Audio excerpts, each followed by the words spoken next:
Hello. হ্যাঁ ma'am, শোনা শোনা যায়। আচ্ছা, ঠিক আছে। সবাই জানে তো না ক্লাস জি যে ম্যাম। হবে। জি ম্যাম, জানি পার্টিসিপেন্ট ম্যাম। তো কম, 5 মিনিট লেট করে দিলাম, স্টার্ট করলাম।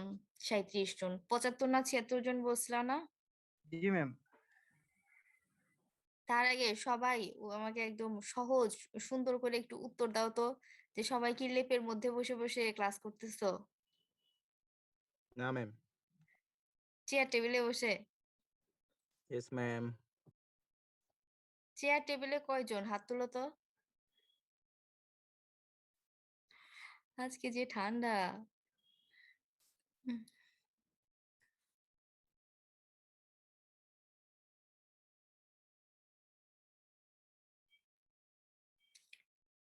যাই হোক, অসুবিধা নাই।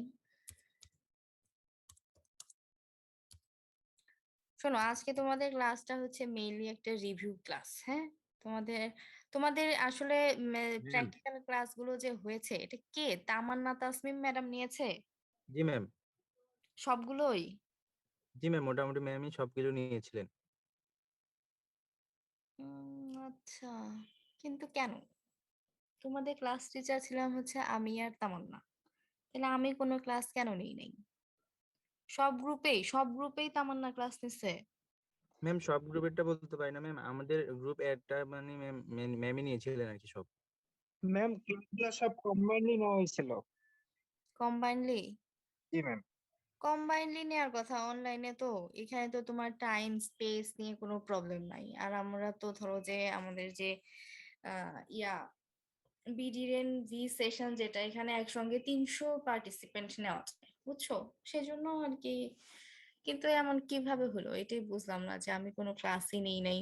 তোমাদের ক্লাস টিচার হিসেবে অ্যাসাইন ছিলাম আমি আর তামান্না আর কি। যাই ম্যাম, হোক। হ্যাঁ, বলো। ম্যাম অনেকে ম্যাম জয়েন করতে পারতেছেন ম্যাম, একটু যদি কেন? ম্যাম আমি দেখতেন। তো এই যে সবাইকে অ্যাডমিট করতেছি, কন্টিনিউয়াস অ্যাডমিট করার উপরে আছি। এই জন্য ম্যাম অনেকে ম্যাম জয়েন করতে পারতেছে না, তো এই জন্য পার্টিসিপেন্ট কম, অনেকে ম্যাম আবার মেসেজ দিচ্ছিল আর কি, জয়েন করতে পারতেছে না। না, এই যে কিছুক্ষণ আগে আমি তোমাদের যা পড়াবো সেগুলো আমি একটু ওপেন করে নিলাম, তো তখন আমি জি কাউকে আর কি করি নাই, অ্যাডমিট করি নাই, জি কিন্তু ম্যাম। তারপরে তো সবাইকে করে দিছি।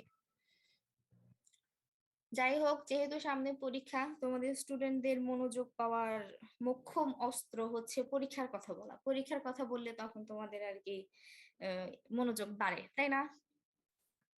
আমার তো তাই মনে হয় আর কি। পড়তে হবে, জ্ঞান অর্জন করতে হবে, এসব কিছু বললে তোমাদের অত মন পাওয়া যায় না।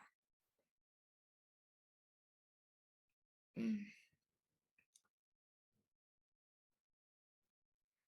তো যাই হোক, ক্লাস টেস্ট কিংবা ফাইনাল পরীক্ষা যেটাই হোক না কেন, তোমাদের থাকবে হচ্ছে আইডেন্টিফিকেশন। ওকে? ক্লাস টেস্টে 4 অথবা 5 মার্কের, ফাইনালে গেলে 10 মার্কের। তারপরে হচ্ছে তোমাদের জব করতে হবে। জব মেইনলি হলো তোমার ওই যে stem cutting, air layering, grafting, T budding, এগুলো আর কি। তোমাদের টি বাডিংটা পড়ানো হয় নাই, ওটা আজকে আমি পড়াই দিব। 2টা জব থাকে সাধারণত। ক্লাস টেস্টে দেখা যায় 2টা মিলে হয়তোবা তোমার 8-10 মার্কস, আর ফাইনালে 2টাতে 15 মার্কস থাকে। আর কিছু শর্ট কোশ্চেন থাকে। শর্ট কোশ্চেন ক্লাস টেস্টে ভ্যারি করে, 2, 4, 5 এরকম থাকতে পারে।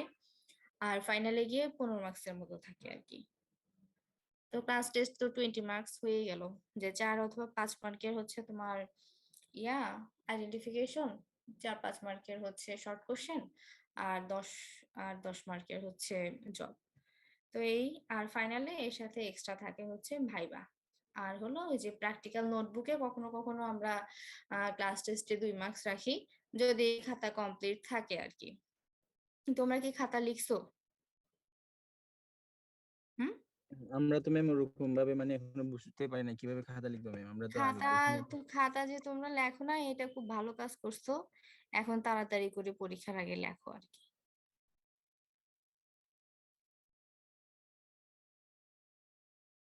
শীত নাই, কিছু নাই। তোমরা ক্যাম্পাসে আসছো কতদিন হলো বলো? তোমরা ক্যাম্পাসে কতদিন হলো আসছো? ম্যাডাম, 10 তারিখে। এই মাসের 10 তারিখে? জি ম্যাম, মানে সেকেন্ড আর সেমিস্টার। তোমাদের হচ্ছে আমি এখন জানি না তাসমিমের সঙ্গে তোমাদের কন্টাক্ট হয়েছে কিনা, অনলাইনে ক্লাস শেষ হয়ে গেছে কবে, মানে কতদিন আগে ক্লাস হয়েছে তোমাদের, কতদিন আগে ক্লাস হয়েছে? এই যে আমাকে যে নোট দিছো যে হচ্ছে ম্যাডাম এটা এটা আমাদের পড়ানো হয়েছে, এই পড়ানো গুলা কতদিন আগে পড়ানো হয়েছে?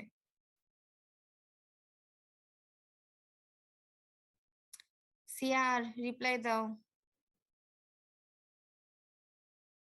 তোমাদের এই যে গ্রাফটিং ম্যাম স্টেম কাটিং এগুলো অনেকদিন কতদিন? অনেকদিন হয়েছে, প্রায় 3-4 মাসের মতো মানে। আচ্ছা ঠিক আছে, তোমাদের ওই যে পরীক্ষা পিছানো দরকার, তারপরে ক্লাস করবা না, এগুলা এই সেই কাজে কিন্তু তোমরা একদম টিচারদের ফোন দিতে একটুও দ্বিধাবোধ করো না। কিন্তু এই যে 3-4 মাস আগে যে তোমাদের হচ্ছে পড়ানো শেষ হয়ে আছে, বাই দিস টাইম আমি বাদ দিলাম, আমার সাথে তো যোগাযোগ করোই নাই, তামান্না ম্যাডাম অথবা আমি কাউকে কি কোনো একজন সিআর বা কোনো একজন স্টুডেন্ট ফোন দিয়ে জিজ্ঞাসা করছো যে ম্যাডাম আমাদের প্র্যাকটিক্যাল ক্লাস এই পর্যন্ত হয়ে আছে, খাতা লিখতে হবে কিনা, কিভাবে লিখবো? এনিওয়ান? কেউ কি কোনো টিচারের সঙ্গে কন্টাক্ট করেছো? রিপ্লাই দাও, চুপচাপ থাকবা না, বলো।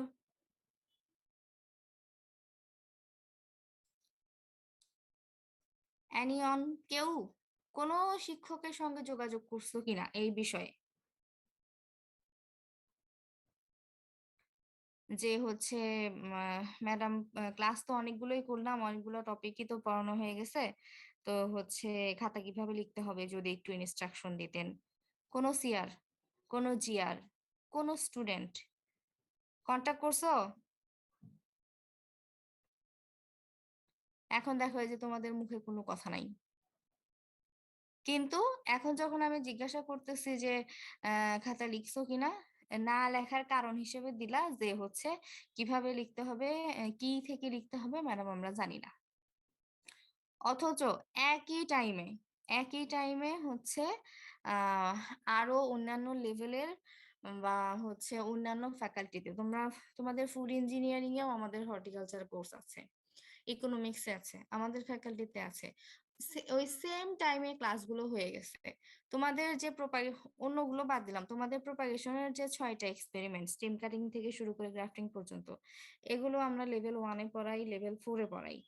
তো লেভেল 4 বাদ দিলেও লেভেল 1-এ যে আমাদের ফ্যাকাল্টির যে স্টুডেন্ট গুলো আছে, ওদের কাছ থেকে ম্যাটেরিয়াল নিয়ে লেখাটাও খুব কঠিন কিছু ছিল না, বুঝছো? কারণ এগুলো সেম, আমাদের প্র্যাকটিক্যালের জন্য যে নোট অথবা প্র্যাকটিক্যাল লেখার জন্য যে ম্যাটেরিয়াল, এটা সব জায়গার জন্য সেম। টপিক যদি সেম থাকে, যে স্টেম কাটিং আমরা হচ্ছে ইকোনমিক্সে পড়াই, ফুড ইঞ্জিনিয়ারিং এ পড়াই, এগ্রি ইঞ্জিনিয়ারিং এ পড়াই, আমাদের 1-2-তে পড়াই, এদের জন্য সেম ম্যাটেরিয়াল। তোমরা কিন্তু কেউ কন্ট্যাক্ট করো নাই যে হচ্ছে খাতাটা লিখার ব্যাপারে ম্যাডাম কি করতে পারি, অ্যাটলিস্ট এতটুকু বলতাম যে ওদের কাছে অবশ্যই আছে, ওদের কাছ থেকে নিয়ে লিখে ফেলো। তোমাদের গ্রুপে কেউ, কোনো একজন স্টুডেন্ট কি প্র্যাকটিক্যাল খাতা লেখা শুরু করছো অথবা লিখছো? নো ওয়ান, তাই তো? And তোমাদের পড়ানোর মুডই আমার অফ হয়ে যাচ্ছে তোমাদের আচরণে আর কি।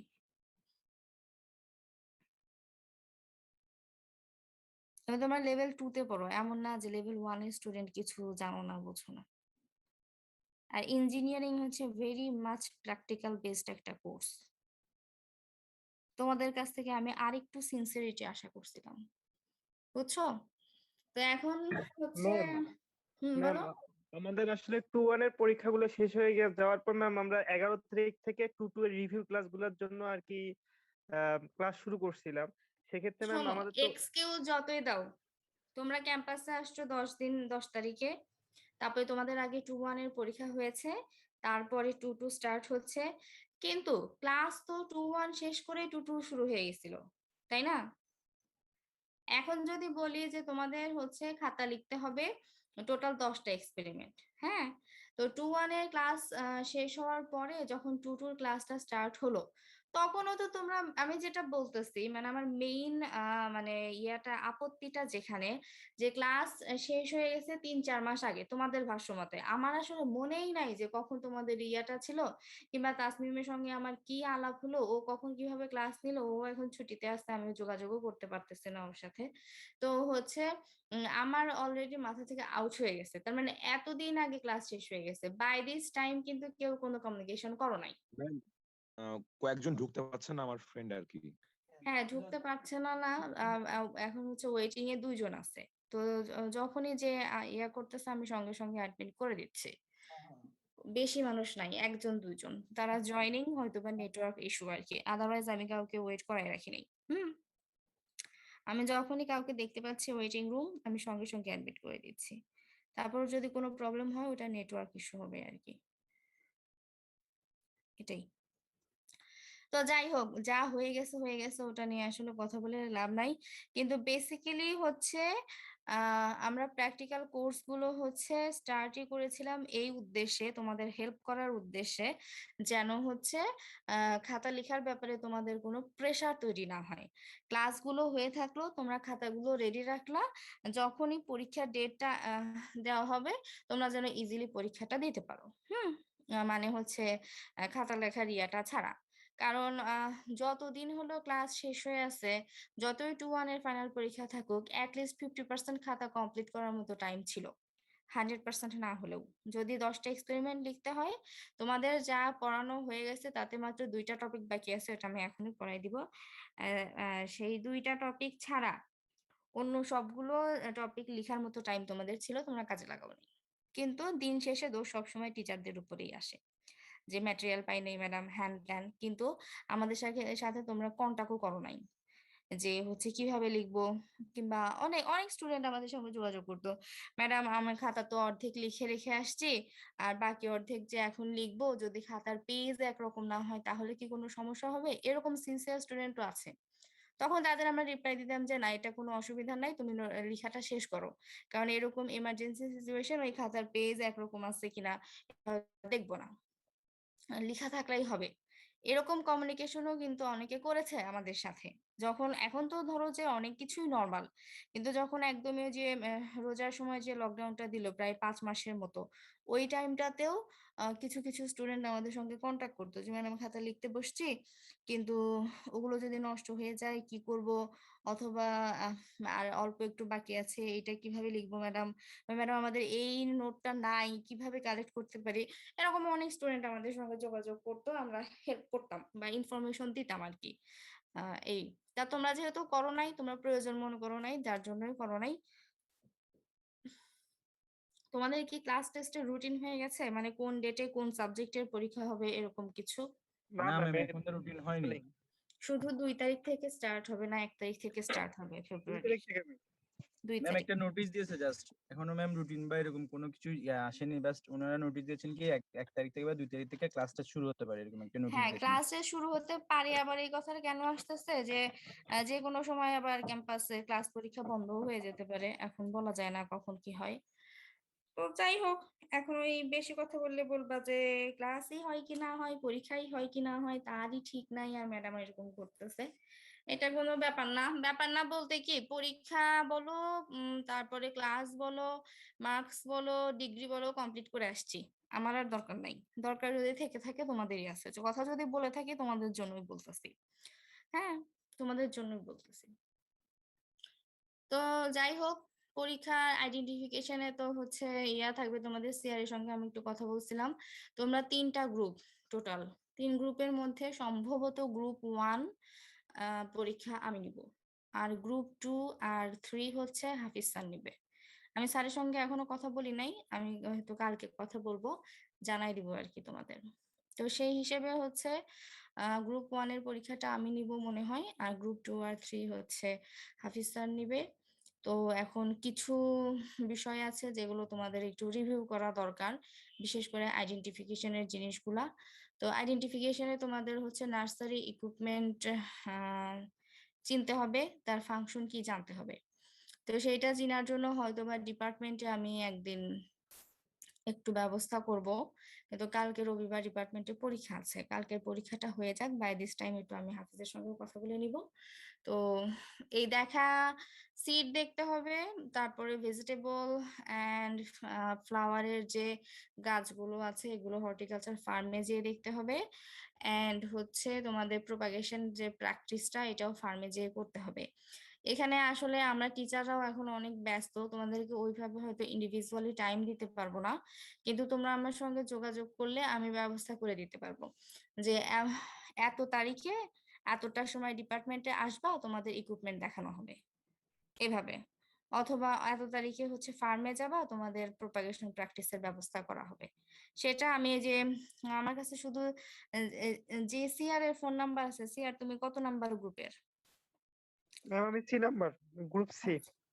আচ্ছা, তাহলে গ্রুপ 1 এর যে জিআর আর কি, গ্রুপ রিপ্রেজেন্টেটিভ, সে আমার সাথে একটু যোগাযোগ করবা, হ্যাঁ? জি তোমাকে ম্যাম। আমি মেসেজ দিয়ে দিব, ওইভাবে করে একটু নিজেরা নিজেরা করে নিতে হবে। এখন আসলে তোমরা নিজেরাও জানো যে প্রত্যেকটা ডিপার্টমেন্টে পরীক্ষার হিউজ প্রেসার, আর আমাদের হর্টিকালচার ডিপার্টমেন্টে একটু বেশি কার্য, কারণ হচ্ছে প্রায় 4 জন শিক্ষক আর কি ছুটিতে আছেন, এডুকেশন লিভ কিংবা হচ্ছে মানে ডিপার্টমেন্টে নেই, যার জন্য তাদের সব ইয়াগুলার কারণে আমাদের আর কি ওয়ার্কলোড বেড়ে গেছে, ইচ্ছা করলেও টাইম বের করতে পারবো না হয়তোবা। এই জন্য একটু আমার সঙ্গে যোগাযোগ করবা। আর ওই যে আগেও বলছি যে ফার্মে হচ্ছে আলামিন নামে একটা ছেলে আছে, খুবই ভদ্র, মানে খুব ভদ্র একটা ছেলে, ও তোমাদের খুব হেল্প করবে। ওর সাথে যোগাযোগ করে তোমার ভেজিটেবল দেখা, ফ্লাওয়ার দেখা এবং প্রোপাগেশন প্র্যাকটিস করা, মানে আমি, হ্যাঁ, তোমরাও কন্টাক্ট করতে পারো, আমিও বলে দিতে পারি, কিন্তু সবসময় আমি যেটা প্রায়োরিটি দেই সেটা হচ্ছে ওর টাইম অ্যাভেলেবিলিটি, কারণ ফার্মে মোটামুটি সবকিছু ওই দেখে। তো আমার যে কোনো টিচার বা যে কেউ ওকে বলে দিলে ও সুন্দর মতো ওগুলো তোমাদের দেখায় দিবে, প্লাস প্র্যাকটিস করার ব্যবস্থা করে দিবে। আর এখন প্র্যাকটিস করতে হলে প্রচুর ম্যাটেরিয়াল দরকার, যেটাই করতে যাও ওই আম গাছের ডালপালা অনেক কিছুই প্রয়োজন হবে। তো ওকে একটু টাইম দিতে হয় যে একটু গুছায় নিয়ে যে এই ম্যাটেরিয়াল গুলো রেডি আছে ম্যাডাম, তাহলে অমুক তারিখে পাঠিয়ে দিন এতটার সময়, তাহলে আর কি ও তোমাদের প্র্যাকটিসের ব্যবস্থাটাও করে দিবে। তো এইটা হলো কি, এখন প্র্যাকটিসটা হচ্ছে আমি তো তোমাদেরটা করে দিতে পারবো না, যার যার প্র্যাকটিস শেষে করে শেষে শিখে নিতে হবে। আর আইডেন্টিফিকেশনে বললাম যে নার্সারি ইকুইপমেন্টের ফাংশন লিখতে হয়, আর সিড অথবা লিফ অথবা প্ল্যান্ট অথবা ব্রাঞ্চ যাই থাকুক না কেন ওইটা হচ্ছে আইডেন্টিফাই করতে হয়। যেমন ধরো রোজ, তাহলে কি ব্রাঞ্চ অফ রোজ, এটা সাইন্টিফিক কি রোজা এসপিপি, ফ্যামিলি রোজেসি, এরকম আর কি, যে হচ্ছে স্যাম্পলটা চিনতে হবে, ওটা সিড না লিফ সেটা লিখতে হবে, অ্যান্ড হচ্ছে ইয়ে করতে হবে, তার সাইন্টিফিক নেম এবং ফ্যামিলি নেম লিখতে হবে। তো এগুলো হলো নিজেদের পড়ার বিষয়, এটা মানে কেউ কাউকে পড়ে দিতে পারবে না। বেস্ট ফ্রেন্ড যদি কেউ থাকো, দুজন দুজনের বেস্ট ফ্রেন্ড, একজনের মাথায় আর একজন সাইন্টিফিক নেম ঢুকাই দিতে পারবে না, যার যার পড়াটা তার তাই করে নিতে হবে। এই হচ্ছে বিষয়, আর প্র্যাকটিসটা করে নিতে হবে। তো তোমাদের এখন মেইন কাজ হচ্ছে এই প্র্যাকটিসের উপর জোর দেওয়া, স্যাম্পল গুলা চিনা এবং তাদের সাইন্টিফিক নাম ফ্যামিলি নেম এগুলো হচ্ছে শিখা। এগুলো শিখলে তোমাদের আর কি ক্লাস টেস্টেও যা, ফাইনালেও তাই, ক্লাস টেস্টের নাম্বারটা একটু কম, ফাইনালে হচ্ছে বেশি। এই এখন এই তোমাদের হচ্ছে ক্লাস টেস্ট ফাইনাল যেটাই হোক, জবের কোশ্চেনটা থাকে যে এরকম, যে prepare a model of stem cutting as for example বললাম, অ্যান্ড হচ্ছে draw and label the step wise procedure. তোমরা প্রশ্নটা হাতে পাওয়ার পরে ওখানে সবসময় হচ্ছে যে পার্টস অফ স্পিচ ভার্ব আছে না, ভার্বটা খেয়াল করবা যে কি করতে বলা হয়েছে, ক্রিয়া, যে হচ্ছে প্রিপেয়ার এ মডেল, তার মানে তোমাকে একটা মডেল প্রিপেয়ার করতে হবে। তোমাকে আমরা গাছ দিব, ব্রাঞ্চ দিব, নাইফ দিব, উইথ সাপ্লাইড মেটেরিয়ালস, আমরা যা যা মেটেরিয়াল সাপ্লাই দিব সেইটা দিয়ে স্টেম কাটিং এর একটা মডেল তৈরি করতে হবে।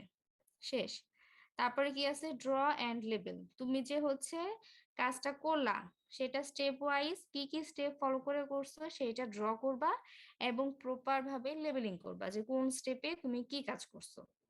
আমরা সাধারণত কখনোই পরীক্ষায় ডেসক্রিপশন চাই না, এই জন্য খাতায় শুধু শুধু ডেসক্রিপশন লিখবা না, শুধু শুধু ডেসক্রিপশন লিখবা না, হচ্ছে ইয়ে করবা, উম সুন্দর করে ছবি আঁকবা, ছবি এঁকে সুন্দর করে লেবেলিং করে দিবা।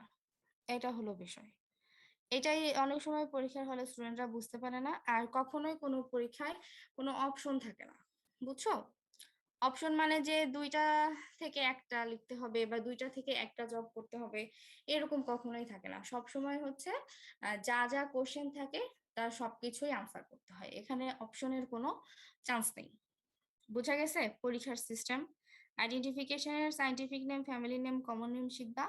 তারপরে জবের জন্য stem cutting, air layering, T budding বা 3টা গ্রাফটিং থেকে হয়তো 2টা থাকবে, 6টা থেকে 2টা থাকে আর কি। দুটাই করতে হবে, দুইটারই মডেল প্রিপারেশন করতে হবে, ছবি আঁকতে হবে, লেবেলিং করতে হবে। আর এর বাইরে তোমাদের প্র্যাকটিক্যালেরই যে সিলেবাস, সেখান থেকেই কিছু হচ্ছে শর্ট কোশ্চেন থাকবে, ওগুলো আনসার করতে হবে। এন্ড লাস্টলি হচ্ছে প্র্যাকটিক্যাল নোটবুক, এন্ড হচ্ছে ফাইনালে হচ্ছে ভাইবা থাকে। আর ভাইবার জন্য 20 মার্কস, 20 মার্কসের জন্য আমার ধারণা তোমরা 20 মিনিট টাইমও ব্যয় করো না, মনে করো ভাইবাতে যেয়ে বসলেই হয়ে গেল। কিন্তু হচ্ছে অন্তত পক্ষে থিওরি এবং প্র্যাকটিক্যালে যে টপিকগুলো তোমরা পড়ো তার থেকে বেসিক নলেজটা নিয়ে আসবা। যেমন ধরো তোমাদের হয়তো ভেজিটেবল, ফ্রুটস, ফ্লাওয়ার, এগুলো সব একসঙ্গে পড়ানো হয়। তো বাংলাদেশে সবচেয়ে বেশি খাওয়া হয় কোনটা? আলু। তো আলুর কয়েকটা জাতের নাম, এটা কিন্তু প্র্যাকটিক্যালে নাই, কিন্তু ভাইভাতে কিন্তু জিজ্ঞাসা করে। হ্যাঁ, যে আলু প্রোডাকশন টেকনোলজি পড়ছো, তাহলে আলুর কয়েকটা জাতের নাম বলো, টমেটোর কয়েকটা জাতের নাম বলো, এরকম বেসিক জিনিসগুলো। আমি বলবো না যে একদম সবকিছু পড়ে টরে একদম উদ্ধার করে ফেলো, বিষয়টা ওরকম না। ভালো রেজাল্ট করার জন্য বা ভালো সিজিপি এর জন্য খুব বেশি পরিশ্রম করতে হয় না, একটু টেকনিক্যালি পড়তে হয়। তো দেখা যায় যে ওই টেকনিকটা বের করার টাইমই আমাদের হাতে থাকে না, যার জন্য আর কি হচ্ছে মানে আশানুরূপ রেজাল্ট আসে না। তো যাই হোক, তোমরা সবাই অ্যাডাল্ট, সবারই এনআইডি আছে, সবারই জন্ম সনদ আছে, সবাই হচ্ছে ভোটাধিকার প্রাপ্ত দেশের সচেতন শিক্ষিত নাগরিক।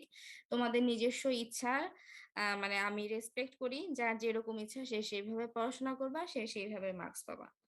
এটা হলো তোমাদের বিষয় আর কি। এখানে আমার কিন্ডারগার্টেনের বাচ্চাদের জন্য বাবা শোনা করে পড়াইতে হয়, স্কুলে গেলে একটু পানিশমেন্ট দিতে হয়, একটু দাঁড় করাইতে হয়, কলেজে গেলে একটু বকাঝাড়ি দিতে হয়, টিনেজার বাচ্চা কাছে থাকে। কিন্তু এখন তোমাদেরকে আর এসব করার কোনো সুযোগ নাই। তো তোমরা হচ্ছে ইয়ে হয়ে গেছো, যে পোড়া মাটিতে যে ইয়ে করে না, মাটির হাঁড়ি পাতিল করে, পুরানোর পরে যে স্টেজ, তোমরা এখন ওই স্টেজে আছো। ইউনিভার্সিটিতে আসার আগ পর্যন্ত সুযোগ ছিল, কিন্তু ইউনিভার্সিটিতে এসে গেছো, পোড়ায় টোড়ায় মাটির শেপ, সাইজ, কালার, কোয়ালিটি হয়ে গেছে। এখন আর নতুন করে আমাদের কোনো কিছু করার সুযোগ নাই। কিন্তু তুমি নিজে নিজেকে ইয়া করতে পারো, মানে ওই যে যেরকম ডেকোরেশন করে না, কালারফুল ডেকোরেশন বা ইয়া টিয়া করে নিজেকে আরো ইমপ্রুভ করতে পারো, কিন্তু আমাদের আর কিছু করার নেই। যাই হোক, এখন তোমাদের সিলেবাসের হচ্ছে 1 নম্বরে একটা টপিক আছে, সেটা হচ্ছে layout of preparing green house, lath house and হচ্ছে গ্লাস হাউস। তো এই টপিকটা তোমাদের বাকি আছে। আর প্রোপাগেশনের মধ্যে বাকি আছে হচ্ছে টিবাটিং। তো আমি আগে একটু প্রোপাগেশনটা দেখায় নিব, তারপরে হচ্ছে ওইটাতে চলে যাব।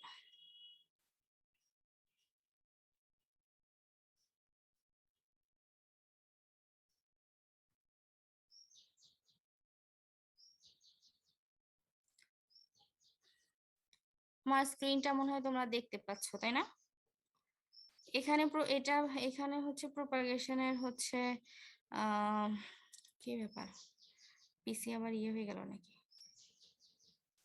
আচ্ছা, হচ্ছে শোনো, এই যে টপিক গুলো একটু দেখো। এটা আমি হচ্ছে ইয়ে করব না, কি বলে, ডিটেইলে যাব না, ডিটেইলে গেলে আর সারাদিন ক্লাস নিতে হবে। তোমাদের হলো যেটা আমরা মেইনলি প্র্যাকটিস করাই, সেটা হচ্ছে অ্যাসেক্সুয়াল প্রপাগেশন। হ্যাঁ, সেক্সুয়াল প্রপাগেশন মানে হলো সিড প্রপাগেশন, যে হচ্ছে মেল ফিমেল ফ্লাওয়ার অথবা বাইসেক্সুয়াল ফ্লাওয়ারে হচ্ছে ফিমেল ফ্লাওয়ারের ওভারিতে মেল ফ্লাওয়ারের হচ্ছে পরাগরেণু এসে ফার্টিলাইজ করার পরে ফল এবং হচ্ছে সিড তৈরি হয়, যে স্বাভাবিক ন্যাচারাল প্রক্রিয়া। এটা হচ্ছে সেক্সুয়াল প্রপাগেশন বা সিড প্রপাগেশনে এর কি কি সুবিধা জানতে হবে। আমার যতদূর ধারণা এটা তোমাদের থিওরিতে পড়ানো হয়েছে। যেহেতু প্র্যাকটিক্যালে প্রপাগেশন নিয়ে অনেক বড় একটা পার্ট আছে, তো দেখা যাবে যে কিছু কিছু শর্ট কোশ্চেন হচ্ছে তোমার এই প্রপাগেশন রিলেটেড হয়ে যাবে আর কি। আচ্ছা, ক্লাস স্টার্ট হয়ে গেছে সেই কখন, এখনো তোমাদের ফ্রেন্ডরা হচ্ছে এন্ট্রি এন্ট্রি করতেইছে। আমার যে স্ক্রিন শেয়ারে এসে ঝামেলা হচ্ছে তো এখন। ম্যাম হলের ওয়াইফাইতে একটু ঝামেলা তো ম্যাম, এই জন্য অনেকে হয়তো মানে বারবার বের হয়ে ডিসকানেক্ট আবার যাচ্ছে না? করছে, হ্যাঁ এই জন্য। বুঝতে পারছি। যাই হোক। আচ্ছা শোনো, এই যে তোমরা যদি প্রয়োজন মনে করো টপিক গুলো একটু টুকে নিতে পারো, এগুলো মানে ইজিলি অ্যাভেলেবল জিনিসপত্র আর কি, বুঝছো? যে সেক্সুয়াল প্রোপাগেশনের অ্যাডভান্টেজ কি তুমি গুগল করলে 8-10টা পয়েন্ট পেয়ে যাবা। তো ওরকম বিষয় আর কি। এখানে কি কি লেখা আছে এত, এগুলো আসলে থিওরির টপিক, এই জন্য আমি এত টাইম দিব না এখানে। কিন্তু এই টপিক মানে ইয়াগুলা হেডিং গুলা আর কি, যে অ্যাডভান্টেজ অফ সেক্সুয়াল প্রোপাগেশন, তারপরে হচ্ছে তোমার এটা, কারণ দেখা যাবে এগুলো আসবে। আহ তারপরে হচ্ছে লিমিটেশনকে অনেক সময় ডিসঅ্যাডভান্টেজও বলা হয়, যে এখানে কি কি হচ্ছে সমস্যা অথবা অসুবিধা আছে, এই জিনিসগুলো পড়বা। তারপরে যে advantage of vegetative propagation, very very important, ভাইবাতেও জিজ্ঞাসা করবে, এন্ড হচ্ছে শর্ট কোশ্চেন চলে আসতে পারে যে write down advantages of vegetative propagation অথবা disadvantage vegetative propagation, sexual propagation দুটো। কেউ একজন মিউট করতে ভুলে গেছে মনে হয়, প্লিজ মিউট করো, তোমার নয়েজটা আমাকে প্রবলেম করছে। সামওয়ান আনমিউট হয়ে আসো, মিউট করো। তো এই জিনিসগুলা হচ্ছে পরীক্ষায় শর্ট কোশ্চেন হিসেবে ফাইনালে 4-5 মার্কের চলে আসতে পারে, বুঝছো? সেজন্য এগুলো শিখবা। তারপরে যে স্টেম কাটিং এ যে বিষয়টা থাকে, আমরা তো সাধারণত হচ্ছে জাস্ট মনে হয় মুজান্ডা না পাতাবাহার কিছু একটা দিয়ে তোমাদেরকে করানো হয়। তো স্টেম কাটিং এর অনেকগুলো প্রকারভেদ আছে। গ্রাফটিং এ যেরকম ধরো 3-4 রকম, 3 রকম তোমাদের পড়ানো হয়, কিন্তু গ্রাফটিং এর আরো অনেক অনেক ক্লাসিফিকেশন আছে। তো এমনি স্টেম কাটিং এর যে herbaceous cutting, soft root cutting, semi hard root cutting, hard root cutting, এই ধরনের কিছু ইয়ে আছে। তো হচ্ছে এগুলো তোমরা একটু আইডিয়া নিয়ে আসবা, আইডিয়া নিবা আর কি, এবং এক্সাম্পল শিখবা যে কোথায় কিভাবে করা হয়। এটা থিওরি এরিয়া, তো আমি এত বেশি বলবো না। তবে এই যে একটু দেখে রাখো যে হার্ডউড কাটিং হলে একদম এই যে এই জায়গাটাতে, সেমি হার্ডউড মানে এরকম, বা সফটউড এরকম, এই টাইপের জায়গাগুলো থেকে যে কাটিং করা হয় লোকেশন অথবা উডের ম্যাচুরিটির উপরে ডিপেন্ড করে হচ্ছে তোমার স্টেম কাটিং এর যে প্রকারভেদ গুলো সেগুলো করা হয় আর কি। তো যাই হোক, স্টেম কাটিং তোমরা পড়ছো, কিভাবে কি হয় না হয় সেগুলো কিছু ছবি টবি আছে, জেনারেল স্টেপ তোমাদের জানা আছে, জানা না থাকলেও তোমরা হচ্ছে এখন নিয়ে করবা, যখন মাঠে যাবা তোমাদেরকে সব দেখাই দিবে। আচ্ছা লেয়ারিংটা শোনো, তোমাদের সিলেবাসে আছে হচ্ছে এয়ার লেয়ারিং। এয়ার লেয়ারিং হচ্ছে জাস্ট লেয়ারিং এর একটা টাইপ। এই ছবিটা দেখো, simple layering, compound layering, Mount layering, French layering, air layering. তো হচ্ছে এই এয়ার লেয়ারিং, লেয়ারিং এর একটা প্রকারভেদ যেটা তোমাদের প্র্যাকটিস করানো হয়। তো যখন তোমাদের এয়ার লেয়ারিংটা সিলেবাসে রয়ে গেছে, তখন অটোমেটিক অন্য টাইপ গুলাও তোমাদের একটু পড়তে হবে। পড়তে হবে বলতে অ্যাটলিস্ট যে ফিগারটা শিখতে হবে, এন্ড হচ্ছে নামগুলো জানতে হবে। ইনফ্যাক্ট এই এয়ার লেয়ারিং এরই আরো 4-5টা নাম আছে, যেমন ধরো পট লেয়ারিং, তারপরে হচ্ছে গুটি, গুটি লেয়ারিং, এয়ার লেয়ারিং, পট লেয়ারিং, তারপর হলো মার্কোটেস লেয়ারিং না আরো কি যেন আছে। এটা তোমরা ওই যে আমাদের যে হ্যান্ড আউট পাবা লেখার জন্য, ওইখানে ওই নামগুলো আছে, 4টা না 5টা নাম আছে। এই 5টা নামও অনেক সময় আর কি পরীক্ষায় চাওয়া হয়, বুঝছো? আচ্ছা, গ্রোথ রেগুলেটর অ্যাপ্লিকেশনটা আমি এখন যেতে চাচ্ছি না। তোমার স্টেম কাটিং এ হচ্ছে অনেক সময় হলো ইজিলি রুটিং হয় না। তো ইজিলি রুটিং না হলে বাজারে কিছু হরমোন সলিউশন কিনতে পাওয়া যায়। ওই প্ল্যান্টিং এর আগে ওই হরমোন সলিউশনে যদি ডুবিয়ে রাখা যায়, তাহলে রুট গ্রোথটা হচ্ছে তোমার ইয়া হয়, মানে নাম্বার অফ রুট এবং হচ্ছে রুট গ্রোয়িং এর যে স্পিড, দ্রুত দ্রুত বেশি সংখ্যক রুট তৈরি হয় আর কি। সেই জন্য ওই হরমোন সলিউশন গুলো ব্যবহার করা হয়। এখন তোমাদের যে গ্রাফটিং এর মধ্যে ক্লেফ গ্রাফটিং আছে তোমাদের সিলেবাসে, এটা তোমরা দেখবা ভিনিয়ার গ্রাফটিং, এই যে দেখো শ্যাডল গ্রাফটিং তোমাদের সিলেবাসে নাই, কিন্তু টাং এবং হুইপ এগুলো তোমাদের সিলেবাসে নেই। ক্লেফট, ভিনিয়ার আর হচ্ছে কন্টাক্টের কি ছবি টবি এখানে কিছু আছে? নাই। তোমাদের হচ্ছে আজকে যেটা আমি পড়াবো সেটা হচ্ছে বাডিং। বাডিং বাডিং এর মধ্যে হচ্ছে টি বাডিংটা তোমাদের সিলেবাসে আছে। এখানে দেখো patch budding, ring budding, chip budding, তার মানে কি আরো বহু রকমের বাডিং আছে, কিন্তু শুধুমাত্র টি বাডিংটা হলো তোমাদের সিলেবাসে আছে। তো এই হচ্ছে তোমার এই যে টি বাডিং এর জিনিসপত্র। আমি একটা ছোট্ট ভিডিও দেখাবো, এই ছবিটার চেয়ে ওই ভিডিওটা দেখলে আর কি তোমাদের আইডিয়াটা আর একটু বেশি ক্লিয়ার হবে। সেটা হচ্ছে এখন যেটা বিষয় টি বাডিং এর ক্ষেত্রে আহ তোমাদের একটা বিষয় জরুরি ভাবে জানতে হবে, সেটা হলো গ্রাফটিং এও তোমার সায়ন এবং রুট স্টক থাকে, টি বাডিং এও হচ্ছে তোমার সায়ন এবং রুট স্টক থাকে। কিন্তু মানে গ্রাফটিং এবং বাডিং এর সায়নের মধ্যে পার্থক্যটা কি? তোমরা যদি গ্রাফটিং এর কথা যদি তোমাদের মনে থেকে থাকে, তোমরা সাধারণত 2 থেকে 3টা নোড অথবা বাড আছে এরকম একটা শাখা বা শাখার অংশ হচ্ছে সাইন হিসেবে ব্যবহার করা হয়। কিন্তু বার্ডিং এর ক্ষেত্রে তোমার হচ্ছে only piece of bark, bark মানে কি গাছের ছাল, তার সাথে থাকবে একটা সিঙ্গেল বাড, শুধুমাত্র একটা মাত্র বাড মানে সিঙ্গেল বাড এখানে হচ্ছে সাইন হিসেবে ব্যবহার করা হয়। এই জন্য হলো এটা একটু সফিস্টিকেটেড গ্রাফটিং এর তুলনায়। তোমাদের আমি আরেকটা জিনিস দেখাবো, ওইটা ওই যে ভিডিওটার কথা বলতেছিলাম, ওইটা দেখলে তোমাদের আরো ভালো মতো ইয়ে হবে আর কি ডিবেটিং। এই যে আবার যেন কারা বের হয়ে গেছে, তারা এখন আবার ঢোকার চেষ্টা করতেছে। শেয়ারটা বন্ধ হয়ে গেল।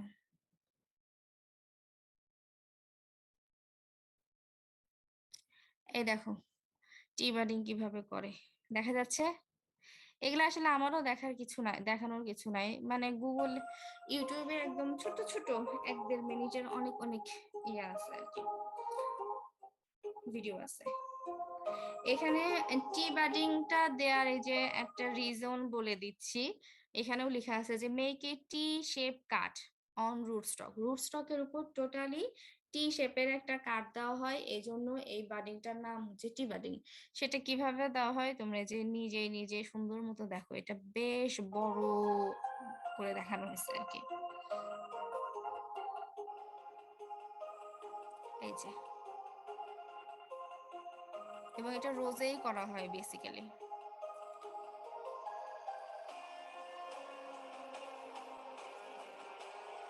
সাউন্ড কোয়ালিটি দেখছো?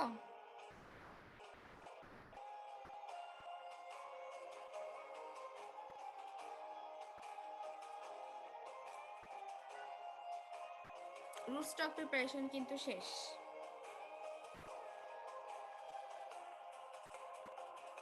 এখন দেখো সায়ন কিভাবে কাটে।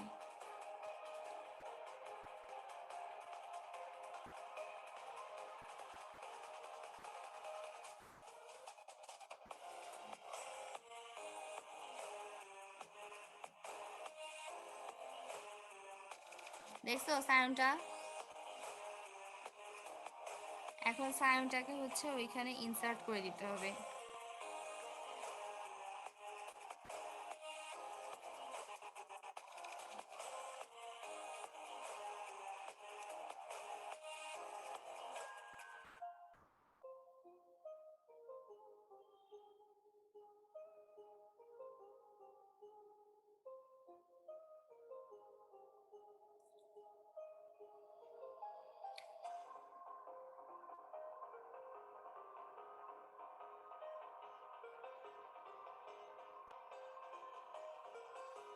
শেষ।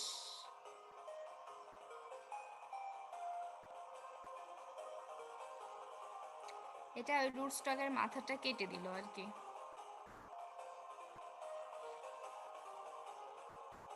দেখো 3 সপ্তাহ পরে নতুন একটা বাড বের হয়ে গেছে ওখান থেকে।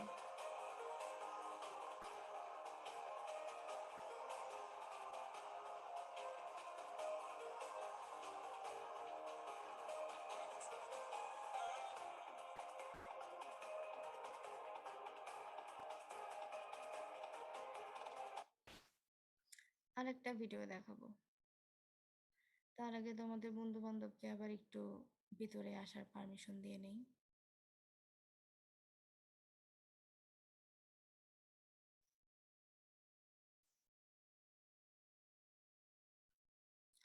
দশ বছর আগে হলে ওয়াইফাই কানেকশন দেওয়া হয়েছে, এই 10 বছরের মধ্যেও কি কোনো ইমপ্রুভমেন্ট হয় নাই? নেট কানেকশন এই অবস্থা, অনেক বাজে অবস্থা ম্যাম। সেটা তো বুঝতেই পারতেছি।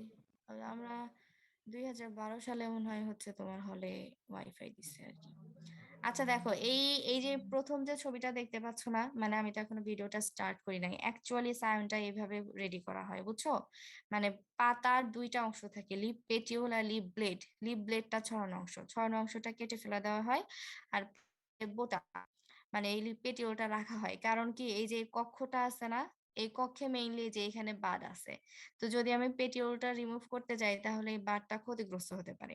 আর এই একটা বার ক্ষতিগ্রস্ত হওয়া মানে টোটাল লস, কারণ এখানে আর অন্য কোনো বার নাই। ধরো গ্রাফটিং এর ক্ষেত্রে মিনিমাম, গ্রাফটিং অথবা স্টেম কাটিং এর ক্ষেত্রে আমরা কি বলি যে অন্তত পক্ষে দুইটা বার যেন থাকে, একটা নষ্ট হয়ে গেলেও যেন আরেকটা থেকে আর কি মানে গ্রোথটা কন্টিনিউ করে। কিন্তু এখানে কিন্তু অন্য কোনো বার থাকে না, একটাই সিঙ্গেল থাকে, মানে a piece of bark with single bud, যার জন্য এইখানে লিপ পেটিওলটা রেখে কাজ করতে হয়, তাইলে এই বারটা ইনট্যাক্ট থাকে। আদারওয়াইজ বার যদি নষ্ট হয়ে যায় তাহলে টি বাডিং করার মানে কোনো যৌক্তিকতাই থাকে না। এইখানে যে এটা আরেকটা ছোট্ট একটা ভিডিও আছে, এটা একটু দেখো, এটা দেখলে টি বাডিং পড়া শেষ হচ্ছে। আর বাকিটা হলো মাঠে যেয়ে প্র্যাকটিস করতে হবে। এটা শুধু তোমাদেরকে একটা আইডিয়া দেওয়া যে এইভাবে করতে হয় আর কি।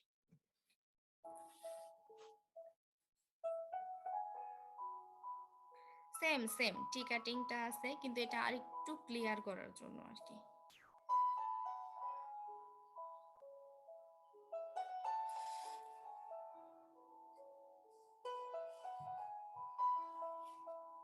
এই যে দেখো, আরেক রিদওয়ান সাকিব, সে আবার এসেছে।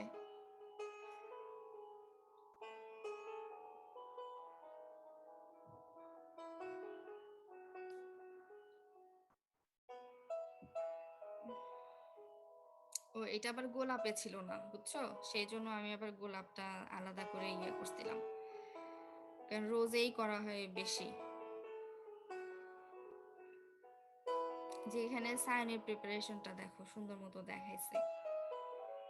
মেজারমেন্টটা সেম করতে হবে, তুমি যতখানি টি কাট দিছো তোমার সাইনটা যেন ওই মাপেরই হয়, তাহলে ঠিক মতো বসবে।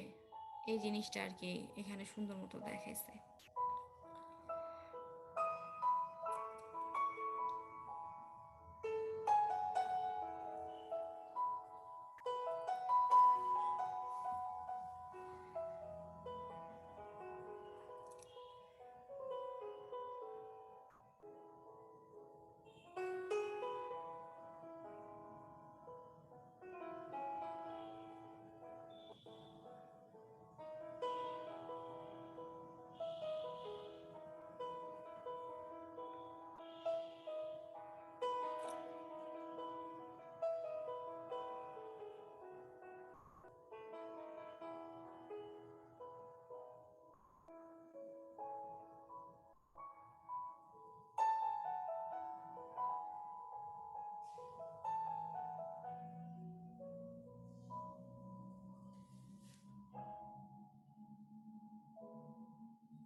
আচ্ছা স্টপ শেয়ার, শেষ, আর দেখতে হবে না। বুঝছো টি বাডিংটা কিভাবে করতে হয়? ক্লিয়ার? জি ম্যাম।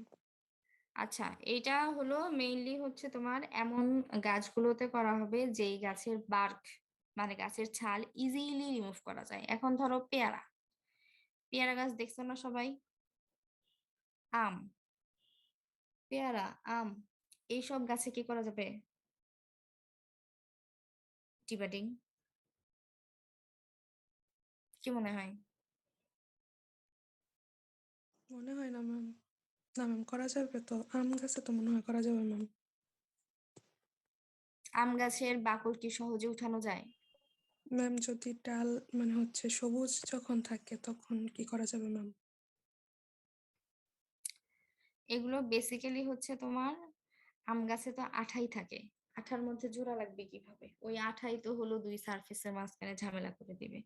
ক্যাম্বিয়াল কন্টাক্ট বুঝো?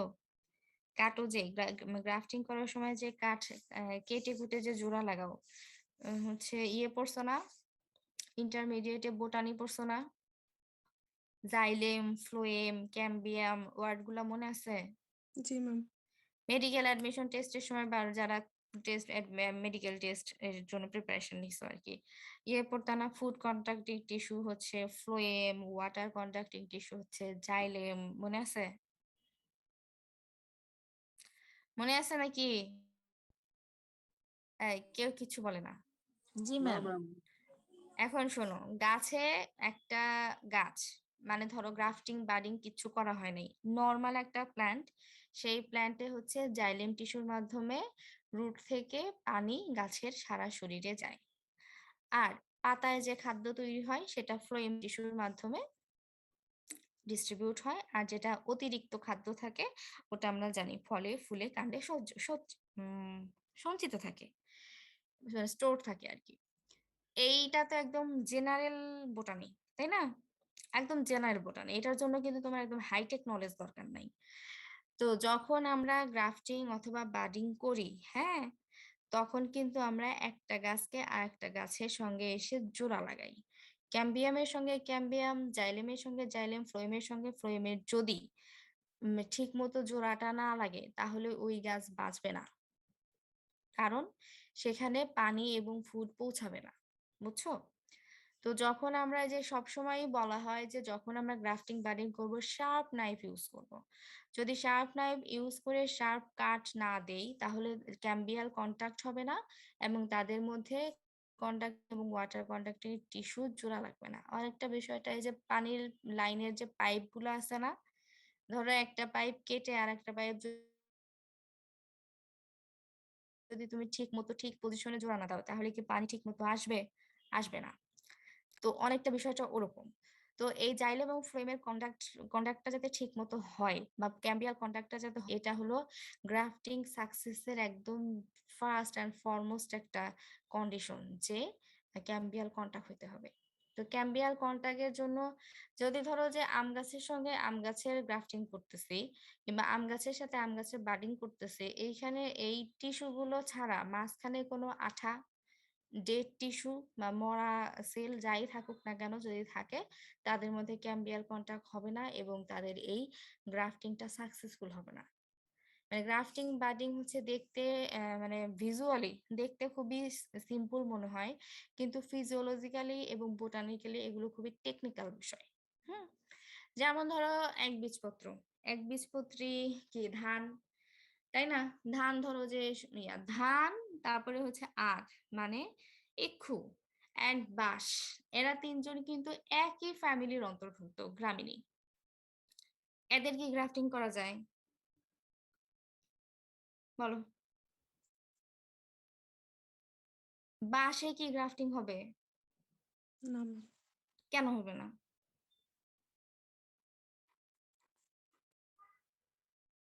কেন হবে না? হবে না কারণ বাঁশ হচ্ছে একবীজপত্রী, বুঝছো? আর আম কিংবা এগুলো হলো দ্বিবীজপত্রী। আবার ওই জেনারেল বোটানিতে যাইতে হবে যে একবীজপত্রী উদ্ভিদে ক্যাম্বিয়ামের মধ্যে জাইলেম এবং ফ্লোয়েম গুলো হলো স্ক্যাটার্ড, ছড়ানো ছিটানো অবস্থায় থাকে, যার জন্য একটার সঙ্গে আর একটা জোড়া লাগাই দিলে হচ্ছে তাদের মধ্যে কন্টাক্টটা ঠিক মতো হবে না, ছড়ানো ছিটানো।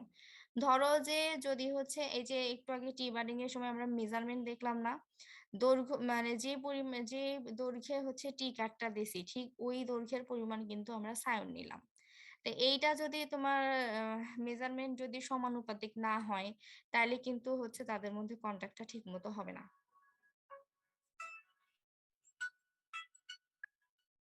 একটু লাইন একটু থাকো, আমি একটু শুনি।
ওকে ওকে ওকে আচ্ছা শোনো, যেটা বলতেছিলাম খুবই গুরুত্বপূর্ণ কথা, বুঝছো? এগুলো একটু ক্লাসে ক্লাসে সুন্দর মতো পড়াইতে পারলে ভালো হইতো, কিন্তু যেহেতু সুযোগ নাই, তবে দাঁড়াও দেখি এই মুহূর্তে যদি গুগল করে কিছু দেখানো যায় তাহলে হয়তো বা একটু ইয়া হইতে পারে।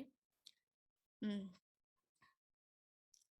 সরি, এখানে না, ক্রোম লাগবে, ক্রোম। কিন্তু শোনো, দ্বিবীজপত্রী উদ্ভিদ যেগুলো, বুঝছো, মানে যেখানে আমরা অ্যাজ ইউজুয়াল হচ্ছে গ্রাফটিংটা সাজেস্ট করি, সেখানে হচ্ছে তোমার জাইলেম এবং ফ্লোয়েম মানে ইয়েতে হলো এই ইয়াগুলো সুন্দর মতো অর্গানাইজড ওয়েতে থাকে, যার জন্য হলো ওইখানে মানে গ্রাফটিং করা যায় আর কি। আমি দেখি, আমি যদি সেরকম সুন্দর কোনো ছবি পাই তোমাদের আমি এখনই দেখাই দিব, অথবা তোমরা নিজেরাও দেখে নিতে পারো, কিন্তু আমি জানি তোমরা তো ভালো মানুষ না, এক্সেপশনাল অবশ্যই আছে, কেউ নিজ দায়িত্বে দেখবা এটা। আচ্ছা, কি দিব?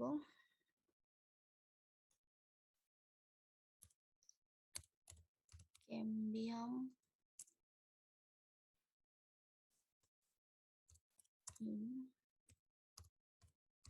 ডাইকট সাস্টেমিটি।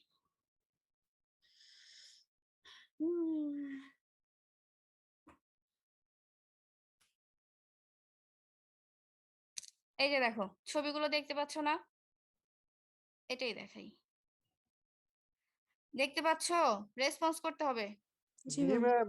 এই যে এখানে দেখো, এই যে এইখানে যে তোমার জাইলেম এবং ফ্লোয়েম যেগুলো, বুঝছো, এই যে রাউন্ড শেপ দেখতেছো না? তুমি দাঁড়াও, অ্যানোনেট করতে হবে।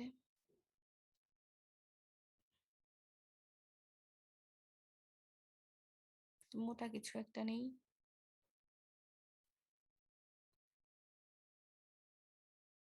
ইয়েলো।